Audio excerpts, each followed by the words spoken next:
Assista agora. Jornal Cidade Livre.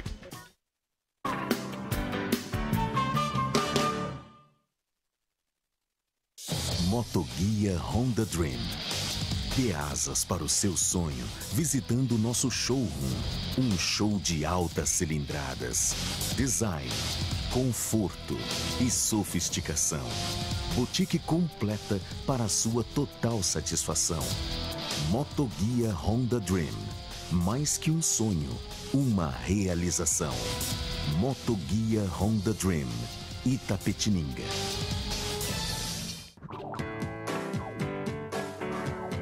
Olá, quero convidar a vocês para que assistam o programa Universo do Bem toda terça-feira às 20h30.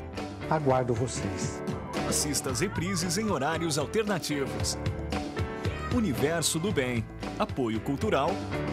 Unimed Itapetininga. Valorizar a vida é a nossa filosofia. EP Despachante. Referência há mais de 30 anos em Itapetininga e região. Oferece diversos serviços em um só lugar, sempre com agilidade e excelência no atendimento. Licenciamento, transferência, recurso de multa, defesa e renovação de CNH. EP Despachante, assessoria e consultoria que você merece. Rua Domingos José Vieira, 1142.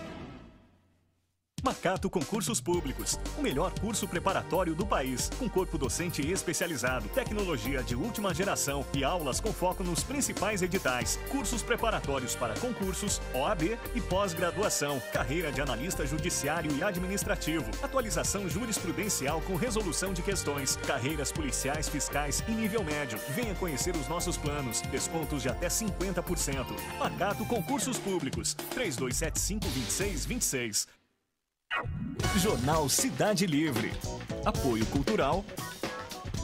Motoguia Honda Dream. Mais que um sonho, uma realização.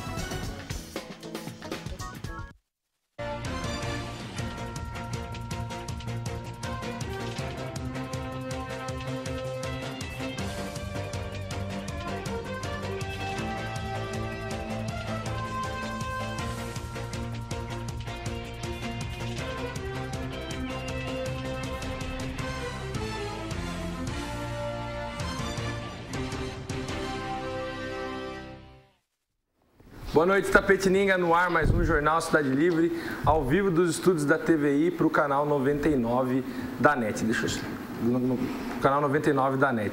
Lembrando que voltou a nossa internet, então para quem quiser também assistir ao vivo pela internet, é no www.tvitap.com.br. Hoje cheguei aos 45 do segundo tempo, ontem o Maurício brilhantemente me substituiu e estamos aqui com 3 convidados ilustres, amigos, o professor Rubens Carrano do meu lado direito. Boa noite, professor. Boa noite, Nicolete, boa noite, Vitor, boa noite, Gustavo, boa noite aos telespectadores do canal e estamos aqui para Vamos debater muito hoje. Do meu lado esquerdo, primeira vez no programa comigo, já tinha vindo, Nicolete? Eu já vi, mas não sob a sua direção ainda. Então, parabéns. Nicolete, oficial de justiça, ex-vereador, a brilhantar muito o nosso debate hoje. Muito obrigado, estamos aí para discutir. Maravilha. E o Vitor, que já é cadeira cativa aqui, seja bem-vindo, Vitor, de novo. Boa noite, Gustavo, boa noite a todos da mesa, boa noite pessoal de casa. Mais uma vez, muito feliz de estar aqui e vamos ao debate, né? Maravilha. Então, vamos só aos apoiadores culturais, daqui a pouco a gente volta com as principais notícias do dia. Até já. Jornal Cidade Livre. Apoio cultural. Motoguia Honda Dream. Mais que um sonho, uma realização. Motoguia Honda Dream. Dê asas para o seu sonho visitando o nosso showroom. Um show de altas cilindradas, design, conforto e sofisticação. Boutique completa para a sua total satisfação. Motoguia Honda Dream. Mais que um sonho, uma realização. Motoguia Honda Dream. Itapetininga. Olá, Fofi. Com a graça de Deus e muita alegria, estou de volta na TVI e quero convidar você para assistir o programa Pratos e Papos com Neta Bueno. Estaremos juntas, eu, você e eu. Me aguardem, fofinho. Um beijinho.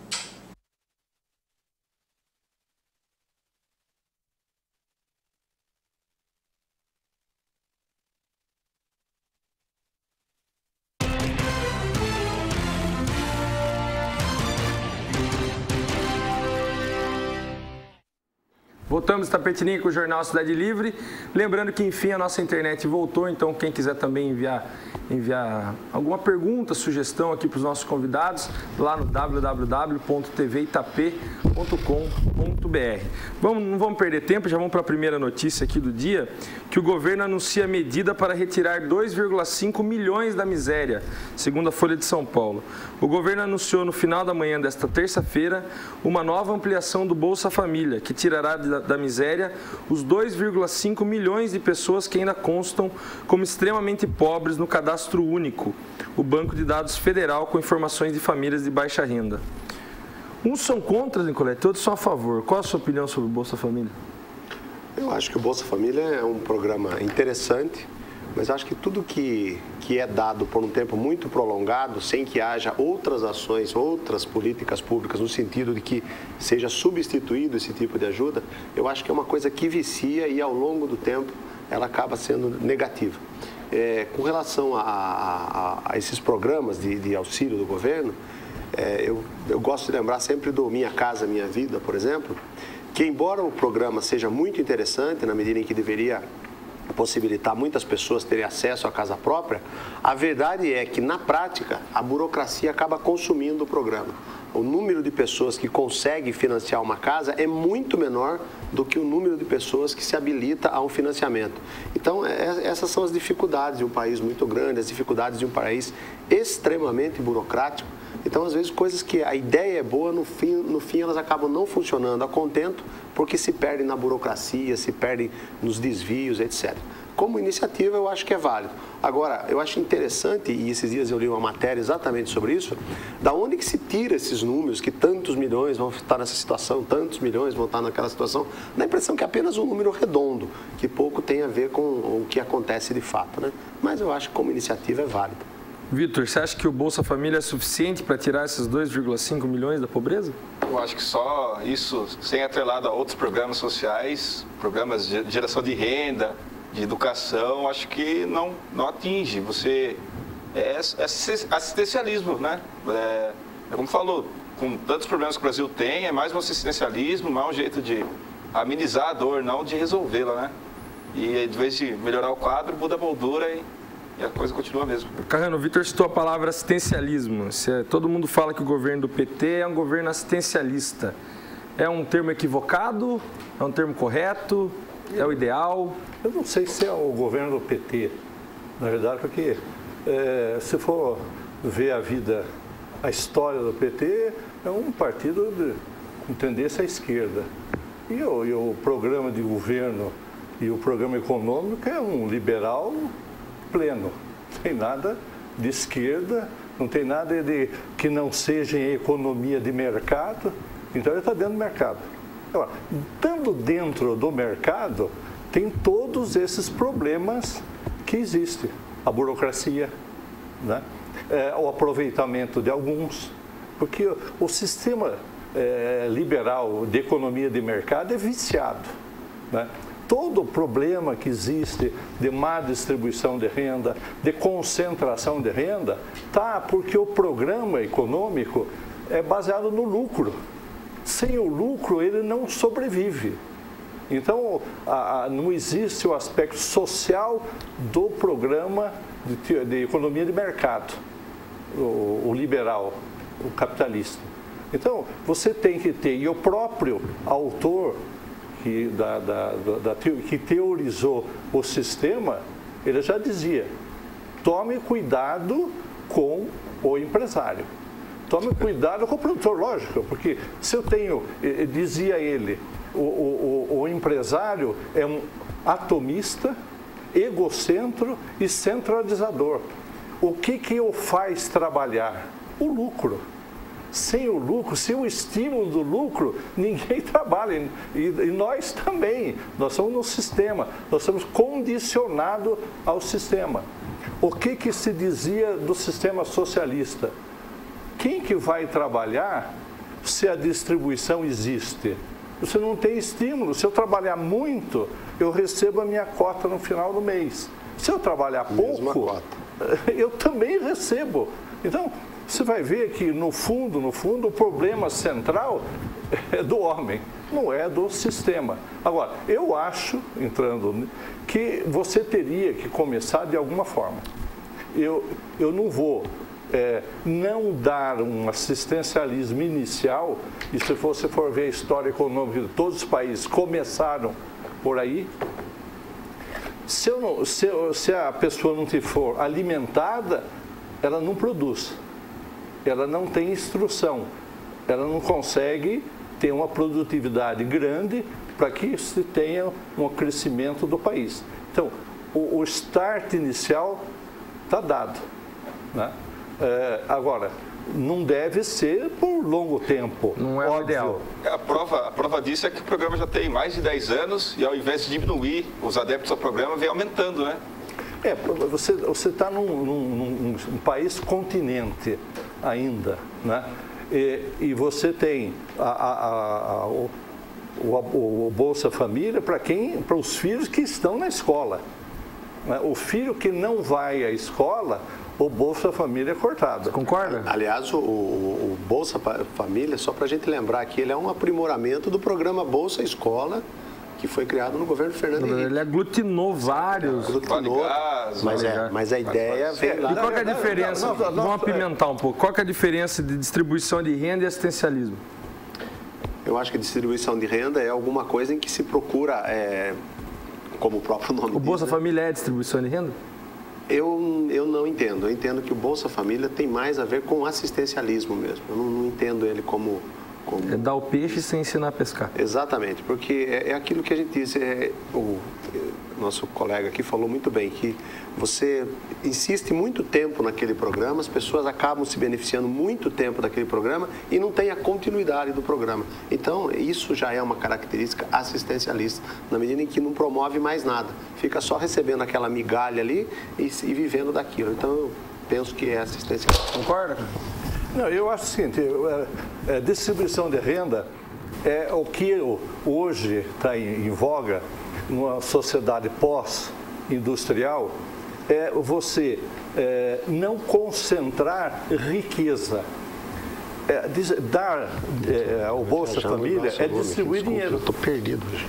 Não riqueza, você não está distribuindo riqueza, você está distribuindo dinheiro, que é uma das formas também de você pegar através de impostos, o governo arrecadar através de impostos daquele que gerou riqueza, que o governo não cria riqueza, ele arrecada impostos e distribui. No período do Zé Sarney, se financiava as empresas, quase a maioria das empresas, com uma taxa de correção monetária de 40%. Isso é assistencialismo ou distribuição de renda?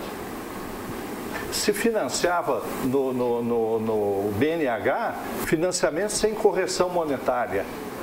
Depois, o restante, o saldo do bolo que vem e volta para financiar futuras gerações, não tinha, pois esgotou, porque não tinha correção monetária, o dinheiro mingou. Primeiros. Isso é assistencialismo?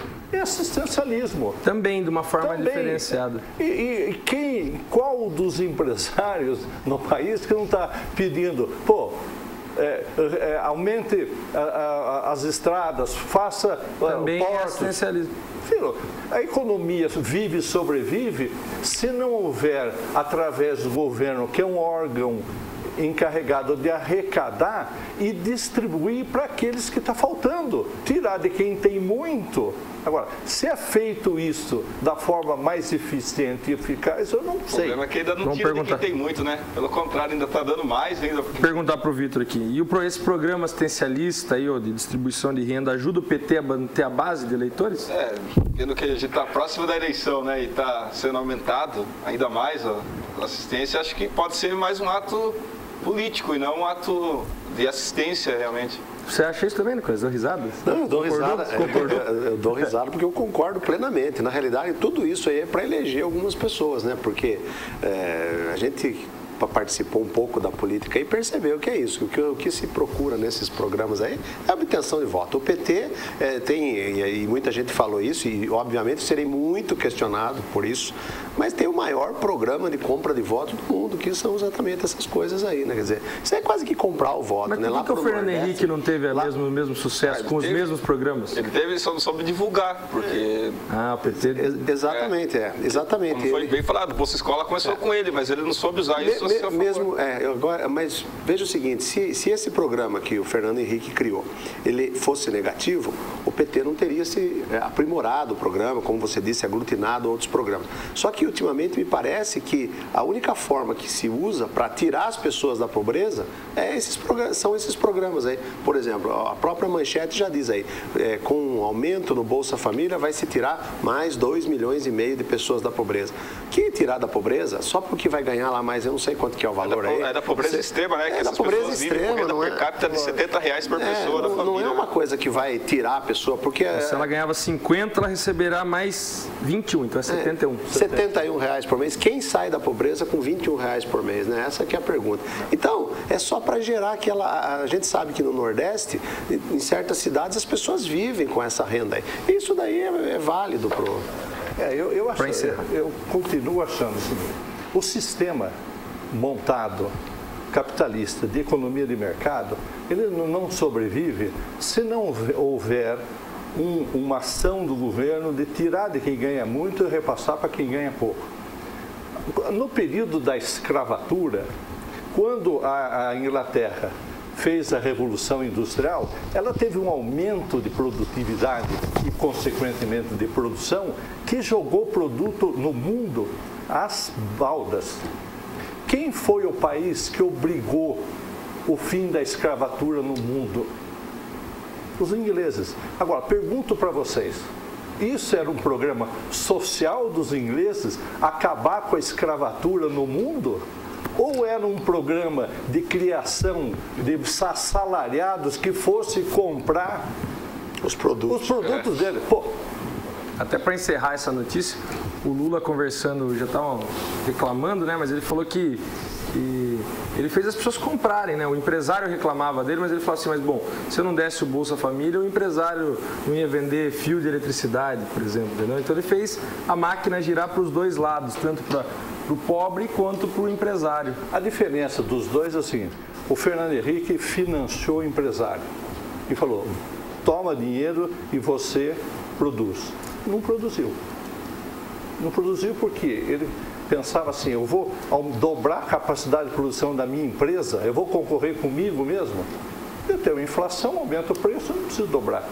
O Lula inverteu. Eu vou dar para o cara que gasta 100%, não aplica nenhum tostão e vai comprar da venda, a venda compra do supermercado. Isso, e mexe a economia do mesmo jeito. Alguma consideração para a gente mudar de pauta? Na realidade é aquele mesma história de você cavar buraco e depois tapar o buraco, é a mesma coisa. E um detalhe que o Carrano falou e que é interessante a gente notar, a inflação está mostrando as garras de novo, né? A inflação está começando a aparecer, é uma coisa aí que já está começando a preocupar. Mas vamos mudar de assunto aqui, que é a inflação, senão a gente tomaria mais, no mínimo, umas 3 horas para discutir.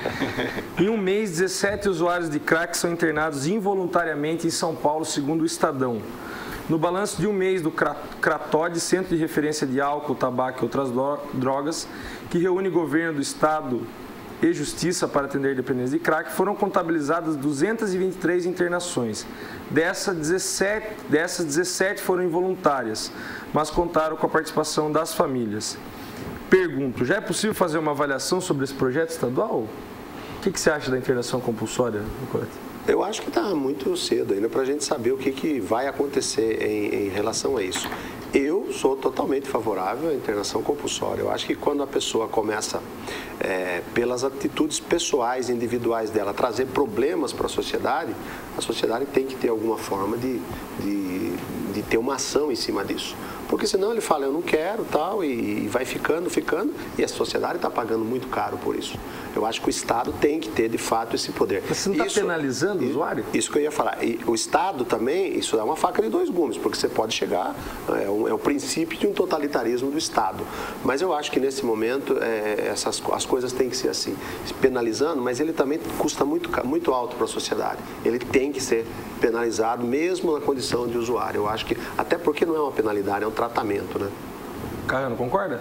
Eu acho o seguinte, que da mesma forma que o Bolsa Família, não é só isso que vai resolver o problema. Sem dúvida. Pelo contrário, o índice de reincidência na área, aqui a gente teve em 2008 no CAPS, é muito grande. Você é alcoólatra, drogado, vai, desintoxica, sai e vai trabalhar aonde? Lugar nenhum. Volta para o botequim. Então, o simples fato, e outra, a Associação dos Alcoólicos Anônimos, ela diz o seguinte, uma vez fala, fulano tornou-se alcoólatra. E daí fala para que ele venha. Ele tome a liberdade espontânea de vir. Porque a força, ele sai, vai beber, sai. Então ele tem que querer circular.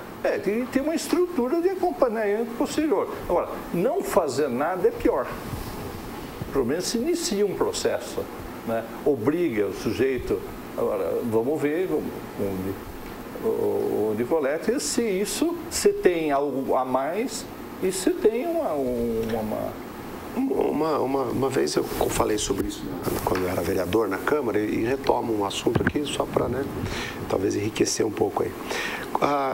Quando eu cheguei na minha adolescência, a idade mínima para trabalhar era 12 anos. Depois subiu para 14 e hoje são 16 anos. E a gente convive com a grande dificuldade que as pessoas têm para ingressar no mercado de trabalho.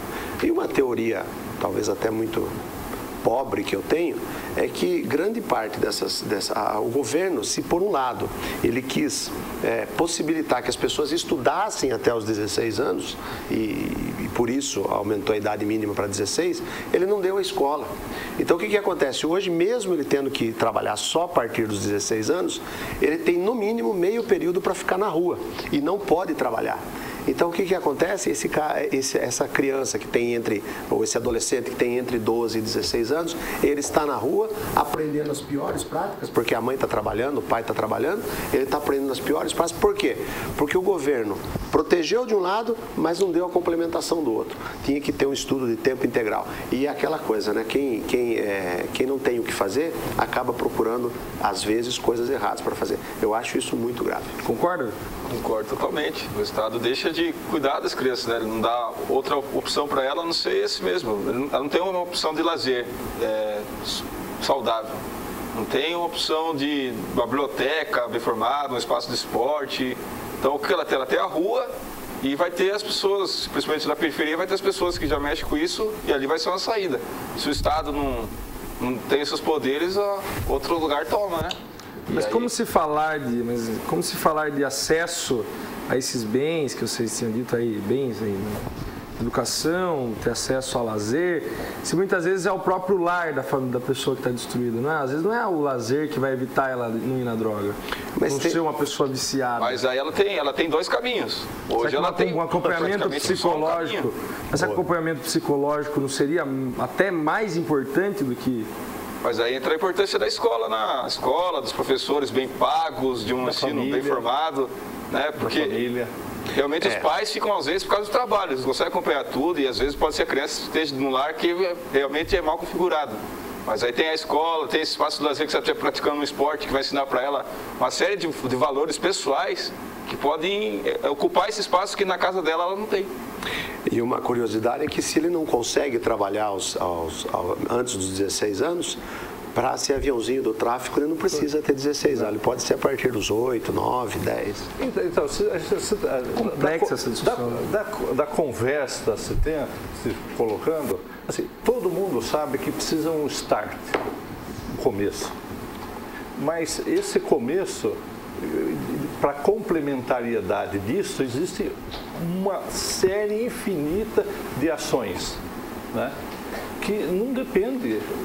Nós temos um defeito. Nós exigimos que o Estado faça tudo isso, né? Os Estados Unidos, pela própria civilização, primeiro foi a família no Mayflower, né? Montou a família, e depois o Estado, a semelhança da família. No Brasil veio o Estado nas Sesmarias e depois se montou, as famílias vieram. Então é mais subjugado ao Estado. Tudo se dá, faça. Não. Também as famílias têm que se reunirem e alguma coisa, né, fazer também, não deixar só, não, o Estado que depende do Estado. Não depende, o Estado também é impotente para tudo. Maravilha, vamos mudar de assunto aqui, falar de uma outra notícia que está em alta aqui, que é a blogueira cubana que está no Brasil. Após protestos, blogueira cubana tem segurança reforçada na Bahia. Devido a protestos ocorridos desde que chegou ao Brasil, culminando com o cancelamento do documentário Conexão Cuba-Honduras, que seria exibido na noite desta segunda, a blogueira cubana Ioane Sanches, de 37 anos, teve a sua segurança reforçada em Feira de Santana. O jornalista César Oliveira, 51, dos que fazem parte da organização que trouxe Sanches ao Brasil, informou que colocou 4 seguranças para andar com a blogueira 24 horas. Antes ela estava com 2, então reforçaram a segurança. Conhece a Ioane?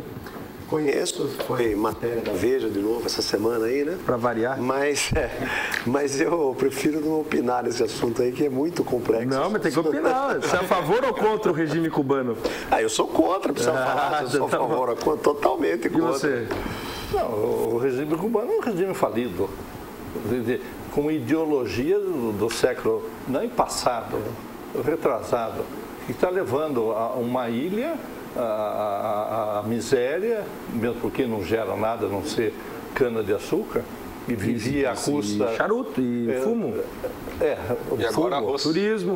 Mas vivia à custa da Rússia com prostituição, todas essas coisas. Petróleo, por isso que ela sobrevivia e tinham... Eu não sou contra. Agora, vamos perguntar para o Vitor, quer ver sua parte. E aí, Vitor? O problema de Cuba são 2. Realmente a falta de alternância do poder é um problema. E o segundo são os embargos dos Estados Unidos. Ela briga contra a alternância de poder, mas não briga contra os embargos, até porque o que se diz é que ela é patrocinada pelos Estados Unidos realmente para que se tente derrubar esse governo, né? Então é bem incoerente dela. Até o documentário fala sobre Honduras também, né? Que é uma ditadura apoiada pelos Estados Unidos. E aí, os Estados Unidos apoiam um monte de ditadura, mas aqui é contra ele. Mas a gente excluiu os Estados Unidos dessa história para de apoiou todas as ditaduras da América do Sul. Que não é, e todos os e agora países é contra todas, né? Não, mas todos os países da América do Sul, na época, não tinha uma que fosse de esquerda. Tinha. Argentina era de esquerda. México... Não, foram ditaduras de direita. A Argentina era de esquerda, né? O Brasil era de esquerda, o Uruguai era de esquerda, tudo de direita, e ele apoiou a ditadura. Quer dizer, apoia da direita. Apoia aquilo que convém a ele. Lógico. Agora, o problema dela, ela está vindo aqui fazer dizer da liberdade de pensamento em Cuba. Tudo bem, vem, fala. Tá bom, né? Acabou. O protesto é válido, mas eu acho que da forma como foi feito, de impedir que fosse transmitido o vídeo, eu acho que aí já não, porque o Brasil é um país livre, de liberdade de expressão, mesmo que seja contra mim, eu acho que tem que deixar de ser transmitido. E eu acho que o único erro foi esse. Mas manifestar contra ela é importante pela seguinte questão: a imprensa só fala bem dela, não sai nada contra, né? Então, a partir do momento que sai um questionamento de pessoas indo à rua protestar, as pessoas pararam para pensar e foram procurar. Hoje na internet só se falava sobre isso, tanto no Twitter, no Facebook. Então, as pessoas já meio que mudando de posição, tentando entender, né? O que já não tinha antes. Mas a forma como foi feita, de muito pesado, de partir para a violência, aí já não apoio. Alguma consideração, Igor? Eu acho que falando em Cuba, nós não podemos esquecer do Chávez, né? Como será que está o Chávez? Voltou para a Venezuela. Já voltou. Graças à medicina cubana. Então, mas está vivo? Vivo. Que jeito será? E só Deus sabe. Aguardemos os próximos capítulos. Podemos esquecer dele. Comece a virar que tal, Chaves. Maravilha. Então vamos para os nossos apoiadores culturais. Daqui a pouco a gente volta com a segunda parte do Jornal Cidade Livre. Até já.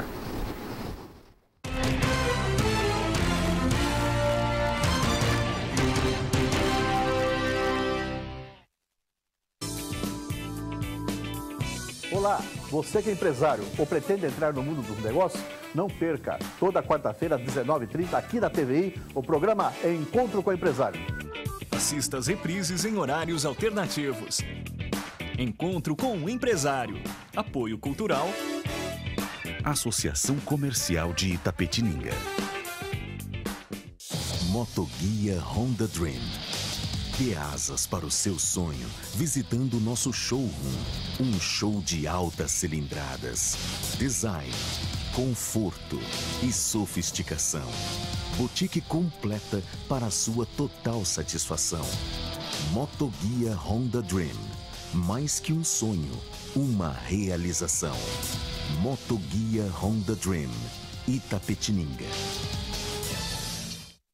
Você está assistindo Jornal Cidade Livre.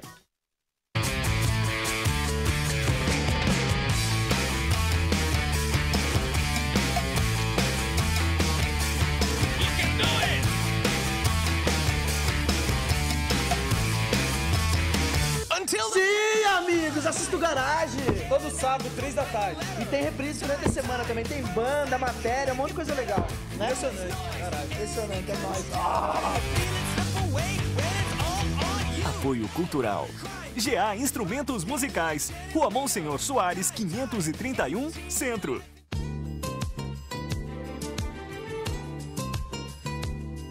A Mercantil Ribeiro Móveis traz tudo para a sua casa ficar mais bonita. Uma enorme linha de produtos de muita qualidade e seguindo as últimas tendências. Além de um super atendimento e condições de pagamento imperdíveis.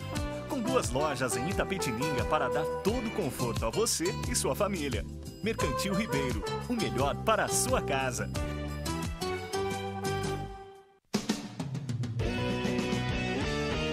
EP Despachante. Referência há mais de 30 anos em Itapetininga e região. Oferece diversos serviços em um só lugar, sempre com agilidade e excelência no atendimento.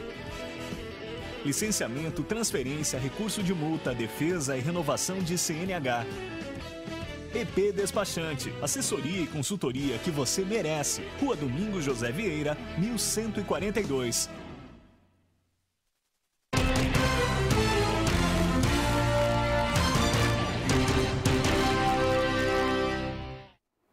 Voltamos Itapetininga com a segunda parte do Jornal Cidade Livre. Como eu tinha dito no começo, a nossa internet voltou, então também você pode assistir o nosso programa ao vivo pelo www.tvitap.com.br e enviar aqui a sua mensagem, a sua sugestão, a sua crítica no nosso programa que a gente lê aqui no ar. Aproveitar e mandar um abraço aqui para o André Lencioni, que se falou aqui um texto bem rico, não deu para ler tudo por causa do tamanho, sobre o Bolsa Família, contrariando todos vocês aqui da mesa. Brincadeira. Vamos falar que a Câmara votou nesta segunda-feira a Lei de Diretrizes Orçamentárias de 2013 e o Plano Plurianual 2010-2013. Vamos aproveitar aqui que o Nicolete esteve lá nos últimos 4 anos. Qual a importância de votar essas leis, Nicolete? Essas leis são no início do trabalho. Como o próprio nome diz, são as leis que vão direcionar por onde a administração deve caminhar em termos administrativos, onde vão ser empregadas as verbas, os recursos, etc. Só que eu estou estranhando aí que ele votou o Plano Plurianual 2010-2013, porque o Plano Plurianual ele é para os próximos 4 anos, né? E sempre ele pega sempre o primeiro ano do próximo governo, ou seja, eu tenho a impressão que aí aí não seria 2014? Depois eu pergunto para o Maurício. Esse ano o Ramalho fez até esse ano. O próximo vai ser 2014, 2000 até 2015. Mas notou o plano plurianual 2010, 2013? Que 2017. Ele mandou algumas alterações do que já estava aprovado. Ok. Porque o plano plurianual 2010... Ele não fez um outro plano, ele votou... Já foi votado lá atrás, sem dúvida. Houve alterações, ok. Porque agora, o governo de Fiore tem que apresentar o plano que vai contemplar 2014, 4 anos a partir de 2014, pega o primeiro do próximo prefeito, da próxima administração. E aí, Vitor, você acha que está no rumo certo aí? Teria que mudar? Peguei para dar uma estudada ontem, dar uma olhada, não vi tanta... Sim, vi muita coisa interessante, mas não vi muita mudança em si do anterior. Vi só uma parte que é engraçada, que diz que o anterior foi rejeitado pela Câmara, o que mostra que a gestão passada foi reprovada pela Câmara dos Vereadores. Diz assim, tanto no primeiro projeto quanto no segundo. Que votaram ontem. Que foi votado ontem, que foi encaminhado para a Câmara, então tem até uma questão política dentro dos projetos que estão sendo enviados, né? Depois já acusam de estar fazendo política, na Câmara pode. Então, é legal, agora a gente tem que ver, né? Se vai ser seguido. Vi que o orçamento tem uma tendência forte de crescer, então em menos de 3 anos vou ter um orçamento aí juntando os 3 anos, de mais R$1 bilhão, que nenhum prefeito teve em Itapetininga, né? Então tudo isso é favorável. Carrano, votou orçamento para esse ano.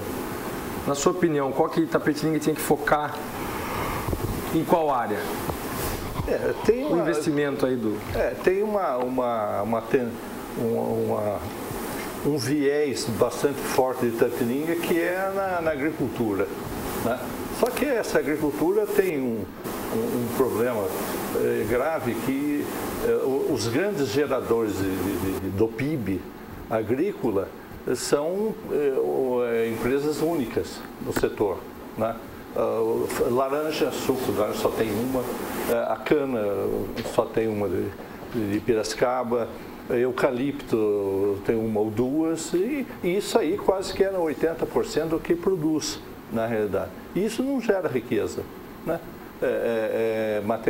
Matéria-prima, ICMS baixo, né?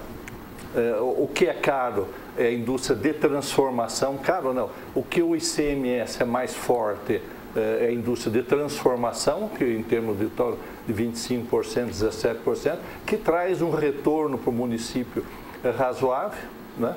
E fora isso você tem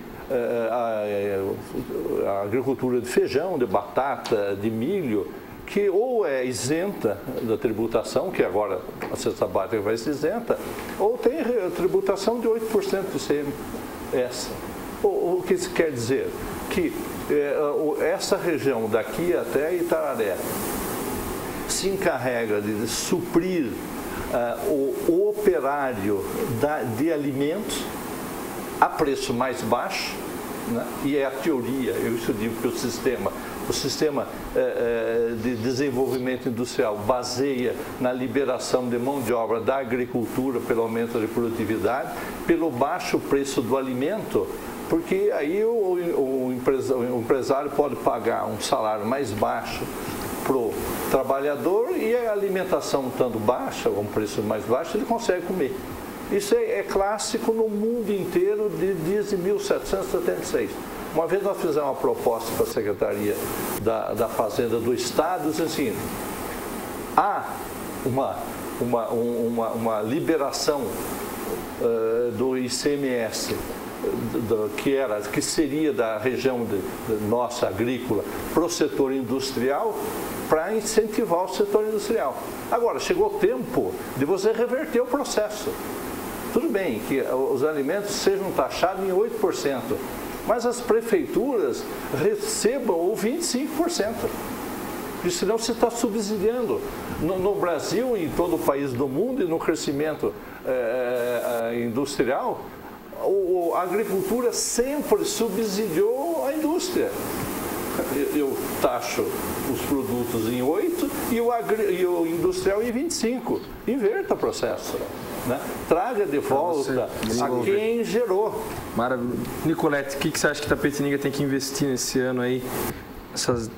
principal investimento nessa LDO que votou, você acha que teria que alterar? Eu acho que o investimento aí que é importante, que Itapetininga já vem pensando de certa forma, mas é a questão de termos aí áreas industriais, distritos industriais, né? Embora eu reconheça que a agricultura tem um peso grande no nosso município, a verdade é que nós temos o primeiro PIB do estado aí, né?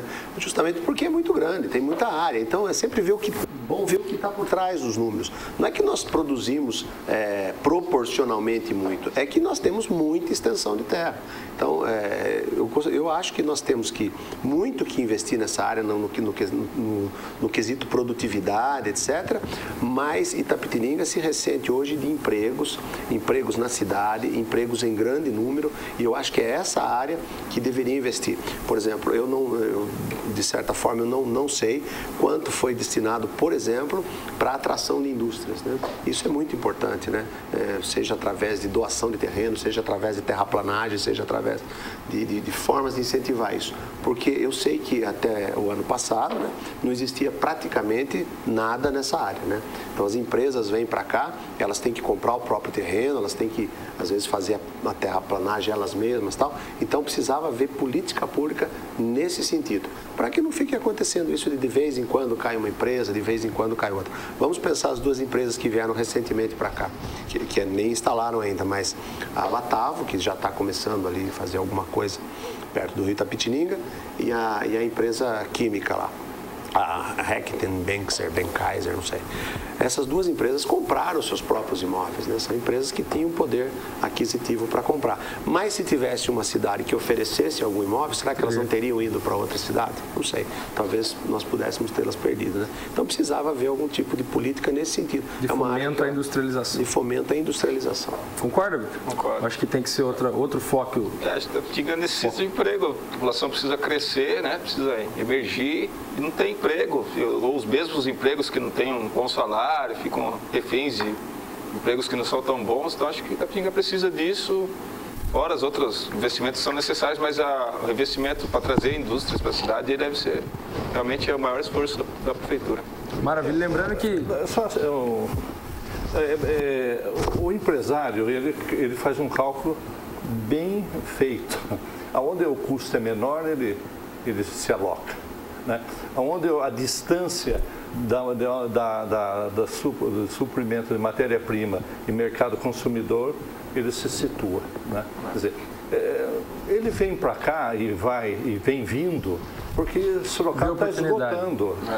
Tem 500 mil habitantes, já não tem, a qualidade de vida já não é tão boa e tal. Então, essas empresas suplementares dessas grandes empresas que forçosamente, mais anos menos, vêm para cá. Como está chegando em Tatuí, quando chegou em Boituva, quando chegou em Itu, né? É natural. É natural fazer uma política de acolhimento desse tipo de empresa. Estão vindo graças à política nacional, e não uma política municipal. Mas a política regional, né? Maravilha. Falar do trânsito um pouco, o jornal Correio Itapetininga noticiou o problema da marginal do Chá, da rotatória. Diz assim o texto, que a situação nas rotatórias que dão acesso à Avenida Marginal do Chá continua crítica. Apesar do jornal, que é o Correio Itapetininga, ter alertado as autoridades sobre o problema, nenhuma medida foi tomada para amenizar a situação. Com isso, os acidentes começam a ocorrer no local. Está caótico o trânsito Itapetininga? Começou a ficar ruim já? O trânsito Itapetininga está cada dia mais um problema, né? Eu acho que isso começa já no fato de hoje as pessoas terem muito mais acesso à compra de veículos, etc. E você vê muito veículo na cidade, né? Aliado a uma falta de costume das pessoas com essa quantia de veículos, né? Então a gente vê as maiores barbaridades no trânsito, né? E quase não tem fiscalização, né? A gente percebe que Itapetininga é uma cidade que as coisas acontecem e um grande problema que nós discutimos durante os 4 anos na Câmara lá foi justamente isso, né? A falta de fiscalização em todas as áreas. Por exemplo, ontem coincidentemente, eu subi para minha casa, eu moro aqui perto do Ouroville, e ao invés de vir pelas avenidas principais, eu vim pelos bairros aí. E é uma quantia de gente impressionante na rua, né? Você fala, mas o que é esse monte de gente? Parece um enxame que vem, você tem que ir desviando e às vezes ficam bravos, até famílias inteiras de mãos dadas caminhando pela rua e tal. Mas daí você vai olhar, não tem calçada. Você fala, mas por que não tem calçado? Não tem calçado porque não fiscalizam, tá certo? A prefeitura não fiscaliza isso. Você vai olhar os terrenos, estão todos... Então, enfim, não há fiscalização nos vários sentidos. E uma coisa vai se somando à outra, né? Então chega um ponto que você tem esse estrangulamento, né, do trânsito, inclusive, pela quantia de motos que nós temos na cidade, né? É uma cidade atípica, talvez até pela baixa renda da população. A moto aqui é uma solução, porque as distâncias são próximas, você não tem grandes distâncias a percorrer, então as pessoas usam muito a moto, o que também dificulta demais o trânsito, né? Porque eu também tenho moto, ando de moto, gosto de moto e tal, mas a gente percebe que o motociclista, eu não diria, é quase que mal educado, para eu não ser deselegante, né? Mas ele ultrapassa pela direita, ele não dá pisca, então tá esse caos total aí, né? A prefeitura vem tentando aí, mas infelizmente parece que as soluções são paliativas e não resolve o problema. Tá caótico o trânsito, Carrano? Bento, você teve um boom de venda de automóveis e a cidade continuou do mesmo tamanho. Assim, mais carros dentro das mesmas metragens de rua, só pode congestionar. Derrubar as casas para aumentar, alargar as ruas, não dá. Então tem que ser. Agora, você ganhou bem-estar em ter mais automóveis, não sei se isso é ter mais bem-estar, mas usar mais racionalmente. Você é uma cidade pequena, vá a pé trabalhar, deixa o carro, vá passear sábado, domingo, sei lá. E aí, Victor? Aí que entra a questão do transporte público, né?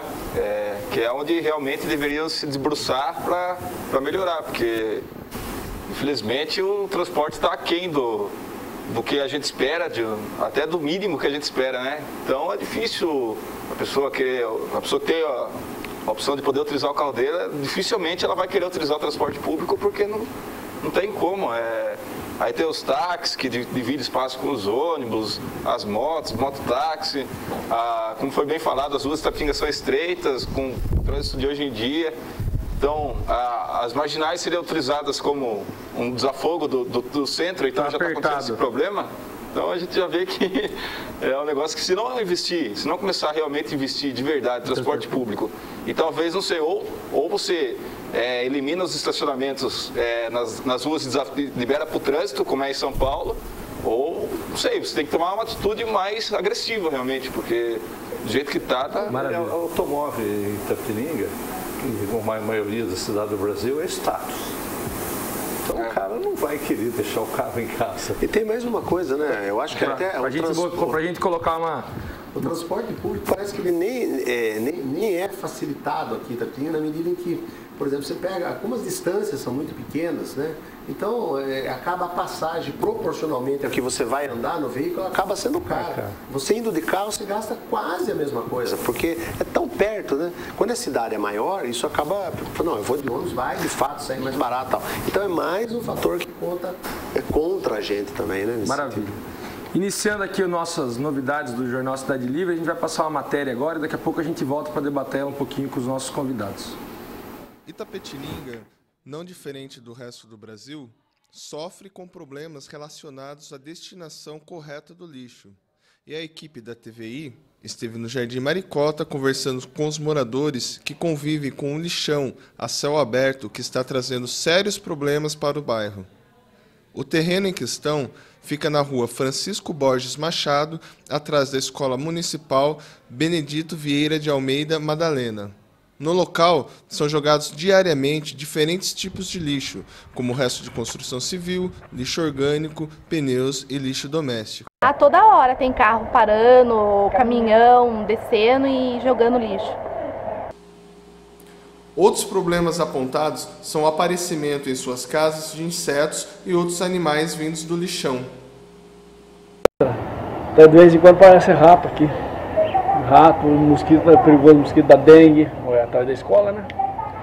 Cobra, já vi cobra ali, rato. Inclusive tem um lugar que tem que tem rato do tamanho de raposa lá embaixo, um rapaz que mora na chácara lá no fim da linha. Tem muito inseto. E o que será? Pernilongo, então, nossa senhora, até é bom quando os caras queimam ali, espanta um pouco. Com o abandono do local e a falta de fiscalização dos órgãos responsáveis, o terreno também se tornou um lugar propenso ao uso de drogas, como contam os moradores. Nesse canto de baixo aí, direto, estou usando droga. Aí, essa noite mesmo, tem nem louco correndo aqui. Para o vereador Edson Brum, a necessidade de políticas para a sustentabilidade precisam ser implantadas na cidade, para que casos como o lixão clandestino do Jardim Maricota não voltem a acontecer. Acho que a primeira coisa é unir o executivo e o legislativo, a gente buscar a sociedade civil organizada. Tem que ter uma saída para isso. Não é possível a gente achar um exemplo tão berrante atrás de uma escola, praticamente no centro da cidade. Eu acho que tem que ter uma audiência pública para isso. Ver quem é voltado ao meio ambiente, se cobrar da Secretaria do Meio Ambiente, a Polícia Ambiental, todos os órgãos condenam voltados ao meio ambiente. Porque isso aqui, não adianta você dar exemplos na periferia da cidade, como se fosse uma coisa chocante. A gente está tampando só o com a peneira, se isso existe na Virgílio de Resende, é pela cidade inteira, inclusive na zona rural. Sobre o lixão, a Prefeitura Municipal de Itapetininga afirmou através de sua assessoria de imprensa que, caso seja confirmada a denúncia, ela notificará o proprietário a proceder à limpeza do terreno. Caso a limpeza não seja feita, o proprietário será autuado e, não tomadas as devidas providências, a Prefeitura executará a limpeza do local, cobrando posteriormente o proprietário do terreno.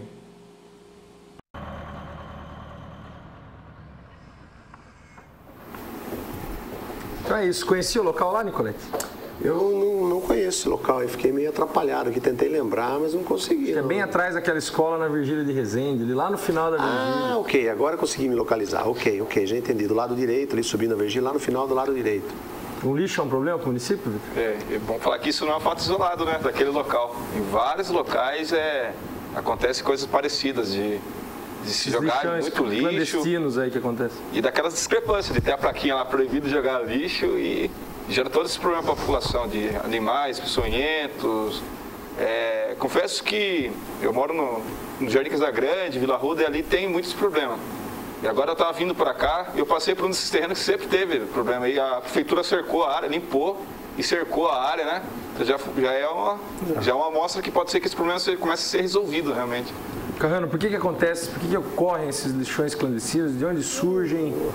Falta de educação da própria população, lógico. E talvez até a ausência do Estado, né? Do Estado, o município, em caracterizar um local, achar um local que seja para receber esses lixos, né? Não sei se existe, parece que tem um que está esgotado, né? Já, e se não tem outro, vão jogar em qualquer lugar. Mas é falta de educação da população, pô. Se joga o lixo perto da casa de pessoas, né? É falta de respeito com as outras pessoas, né? E falta também a prefeitura ser um pouquinho mais eficiente e eficaz nisso. Nicolete, o nosso lixão que até agora não saiu do papel, é um lugar realmente para despejar esses... Pois é, né? É incrível como passam administrações e essa coisa não se resolve, né? Inclusive no final do mandato anterior, começou a se discutir se o novo local deveria ser lá mesmo, etc. Tal. Então você vê que muito tempo a prefeitura teve uma nota boa no início lá no aterro controlado, depois essa nota caiu drasticamente e nada foi feito. Enfim, vamos torcer para que essa nova administração, o novo prefeito de Fiore fez umas promessas interessantes aí durante a campanha, que diz que havia propostas aí moderníssimas para essa área de tratamento do lixo. Vamos experimentar aqui, vamos torcer para que ele realmente coloque em prática essas soluções maravilhosas aí que ele prometeu durante a campanha, né? Concorda, Vitor? Qual que é a solução do lixo para você? Porque esse lixo aí que a gente viu, praticamente com a expansão das obras civis da cidade, né? Você vê que é tudo entulho de obras, né? E se falava muito até na gestão anterior de que tem um local que as caçambas pegam e levam para esse local e depois eles destroem ele para usar para recuperar as estradas rurais, né? Mas a gente vê que não está funcionando, né? O cascalho que fica. Vira cascalho para perenizar as estradas rurais, que é uma ótima solução. Mas pelo jeito não está funcionando, porque a gente vê que não é só espaço, tem muitos espaços. Aqui próximo à TV tem também a reclamação aqui atrás, perto da antiga CEAGESP, reclamação de jogada de entulho lá também lá. Então é preciso que esteja tomada realmente atitudes rápidas, porque a população sofre com isso aí, né? A impressão que dá é que se trabalhar em cima desses disque caçamba que tem, porque hoje eu tenho a impressão, posso estar equivocado, mas eu tenho a impressão que quase todo mundo em obra de média para frente, quase todo mundo só descarta o lixo através do disque caçamba. E eles jogam aonde? É aí que está, né? Então eu tenho a impressão que se pegasse e trabalhasse em cima do disque caçamba com uma fiscalização efetiva, porque eu estou construindo e eu pago a caçamba. É em torno de R$100 uma caçamba, então não é barato, né? Então, aonde que eles estão descartando? Se a prefeitura pegar firme em cima do disque caçamba, ela resolve um percentual enorme disso daí. É aquela questão da curva ABC, né? Primeiro tratar aqueles produtos que com pouca ação você resolve bastante coisa. Esse é o caso, né? E depois ver os pequenos aí que tem lá 2, 3 saquinho de tijolo e vai jogar lá. É problema? Também é, mas não são eles que são o problema principal. Então acho que a questão construção civil é trabalhar em cima dos discos caçamba, porque eles recebem para isso. Porque você via ali montanhas de entulho, né? Então é possível que uma pessoa só em latinha vai fazer aquilo, né? Carrano, todo mundo fala de desenvolvimento, industrialização e o meio ambiente. Onde está o meio ambiente nessa história das políticas públicas? Tem que haver primeira coisa que você tem que fazer quando vai uma teoria de desenvolvimento, você tem que cuidar do meio ambiente, senão você degrada o meio ambiente e fica pior a emenda do que o soneto, obviamente, né? Você vê em alguns países da Europa, tem fábricas de processamento do lixo subterrâneas, embaixo de montanhas, né? E que dali já sai o que é para ser jogado na natureza, com o rio subterrâneo, aproveita o rio para jogar e para tratar, né? Fazer com que o lixo volte a ser uma matéria-prima a ser reproduzida. Porque se não for assim, já se fala que o mundo, se for gastar a Revolução Industrial, tiver uma outra turma, outras gerações do mesmo período da Revolução Industrial, não tem planeta para eles morar em Vênus. Pegar nova matéria-prima, porque está sendo consumido muito rapidamente, né? Então, o que precisa realmente é reaproveitar, mas reaproveitar com uma tecnologia eficiente, eficaz, que não destrua mais do que reabilite, né? Nicolete, a Cooperita é uma solução, essa cooperativa ou ela, na verdade, tapa um buraco? Eu acho que a Cooperita, ela, pelo menos nos últimos anos, a despeito do trabalho das pessoas, do respeito que a gente deve ter por aquelas pessoas que trabalham, eu acho que ela acabou sendo uma muleta da prefeitura, porque toda vez que a gente falava que não tinha coleta seletiva de lixo, etc, não, mas tem a Cooperita.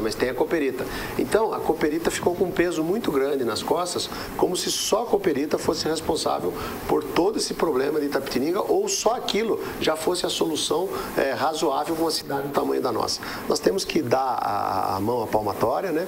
Nós temos que reconhecer que Itapetininga não fez nada de eficiente na questão de meio ambiente, principalmente no que se refere a lixo.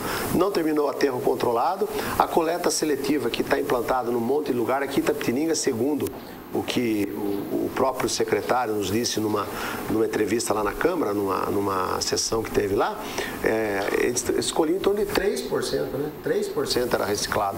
Poxa, e os outros 97%? Para onde está indo? Está sobrando em algum lugar, tá certo? Então, toda vez que a gente dava um aperto nesse sentido, não, mas nós temos uma Cooperita. A Cooperita é uma iniciativa boa, tem pessoas vivendo disso e por isso ela deve ser louvada. Mas é muito pouco para o que Itapetininga precisa nesse sentido.